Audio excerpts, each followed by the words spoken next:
Au fil d'une journée, la quantité d'électricité nécessaire à chaque instant varie en permanence.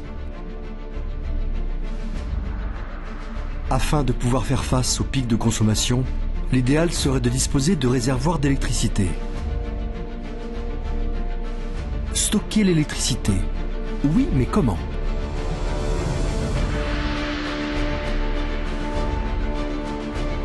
Il existe une ressource naturelle dont l'homme maîtrise le stockage depuis longtemps.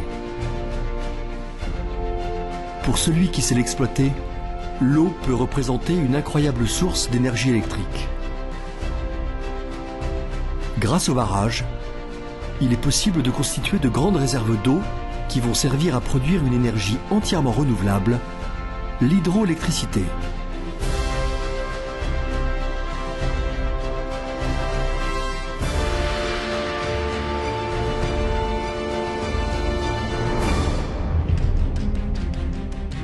Après la Seconde Guerre mondiale, les besoins en énergie augmentent.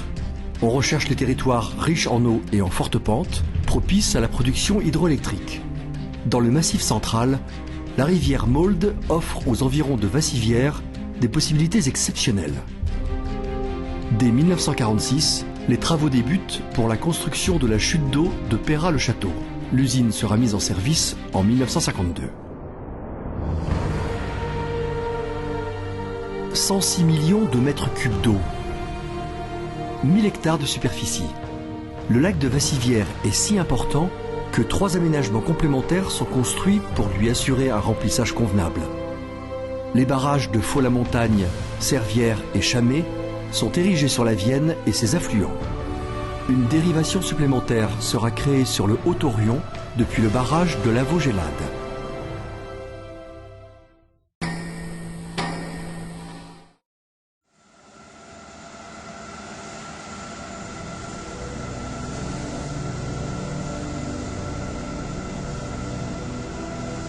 L'usine de Peyrat-le-Château présente la particularité d'être souterraine. C'est dans cet espace impressionnant que va s'effectuer la transformation de l'énergie hydraulique en électricité.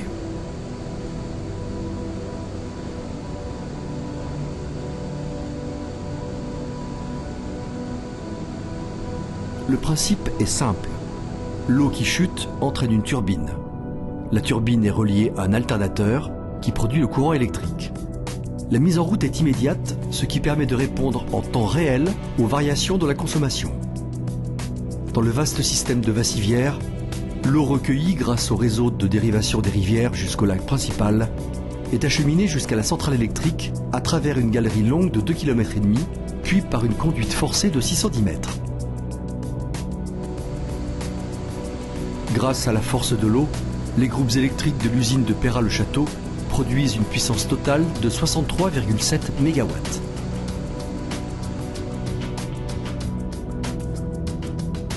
Les agents d'exploitation EDF vérifient le bon fonctionnement de l'usine. À l'écoute permanente de l'ouvrage, ils entretiennent le matériel et sont les garants de la sûreté des installations.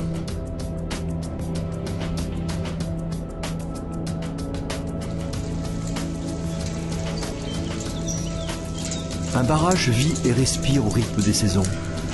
Les variations de température ou le niveau de remplissage du lac influent sur sa structure. Les barrages font donc l'objet d'inspections régulières menées par EDF et par l'État. Pour mesurer ces mouvements de l'ordre du dixième de millimètre, les agents utilisent des appareils de précision installés au cœur même de l'ouvrage.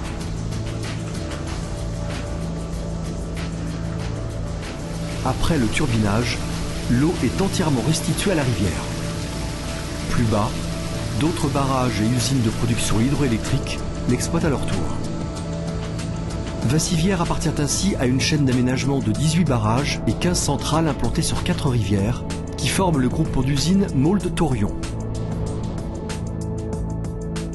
La production annuelle moyenne de cet ensemble représente la consommation d'une ville de 135 000 habitants et permet d'éviter l'émission de 83 000 tonnes de CO2. Au-delà de son intérêt énergétique, le lac de Vassivière joue un rôle primordial dans l'équilibre du bassin de la Vienne. Il répond aux besoins en eau de l'industrie et de l'agriculture, notamment en période de sécheresse, et assure le refroidissement de la centrale nucléaire de Civaux. Le lac de Vassivière est aujourd'hui le premier pôle touristique et sportif de la région Limousin. Le lac accueille de nombreuses manifestations sportives sur l'eau, comme des régates ou des compétitions de natation, mais aussi sur terre, comme le Tour de France. En partenariat avec le syndicat mixte d'aménagement du lac, EDF a contribué à l'élaboration d'un sentier de rive de 30 km. En différents points, les promeneurs peuvent découvrir des panneaux explicatifs sur les caractéristiques des ouvrages de production hydraulique. EDF a également financé la mise en place des bateaux-taxis qui proposent aux touristes d'accéder gratuitement à divers endroits du lac.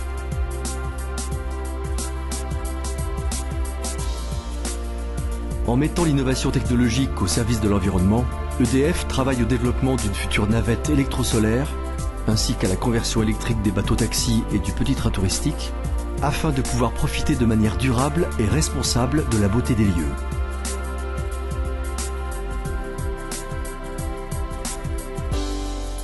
L'île de Vassivière, propriété du Conseil régional du Limousin depuis 2008, est dédiée à la culture. Elle abrite le Centre international d'art et du paysage, qui présente au public des œuvres d'artistes de renom. L'île accueille plusieurs festivals durant l'été, faisant la part belle aux différentes formes d'expression culturelle. Au cœur d'une nature préservée, le lac de Vassivière est intégré au parc naturel régional de Millevaches en Limousin. EDF participe à cette dynamique de protection des espèces en régulant le niveau d'eau du lac en période sensible. La reproduction du sandre et du gardon est ainsi favorisée. Le barrage permet aussi de limiter l'impact des sécheresses sur la vie piscicole. Enfin, en partenariat avec les associations naturalistes et dans le cadre d'un contrat Natura 2000, EDF participe à la sauvegarde des chauves-souris et des espèces protégées se reproduisant et hibernant dans certains barrages. À travers les aménagements hydroélectriques qui sont à l'origine de la création du lac de Vassivière, EDF est devenu un acteur incontournable de la région. Un acteur historique qui s'investit régulièrement dans l'entretien et le développement du lac de Vassivière. C'est ainsi que ce site d'exception conjugue harmonieusement la réponse à une forte demande énergétique, le développement du territoire et le respect de l'environnement.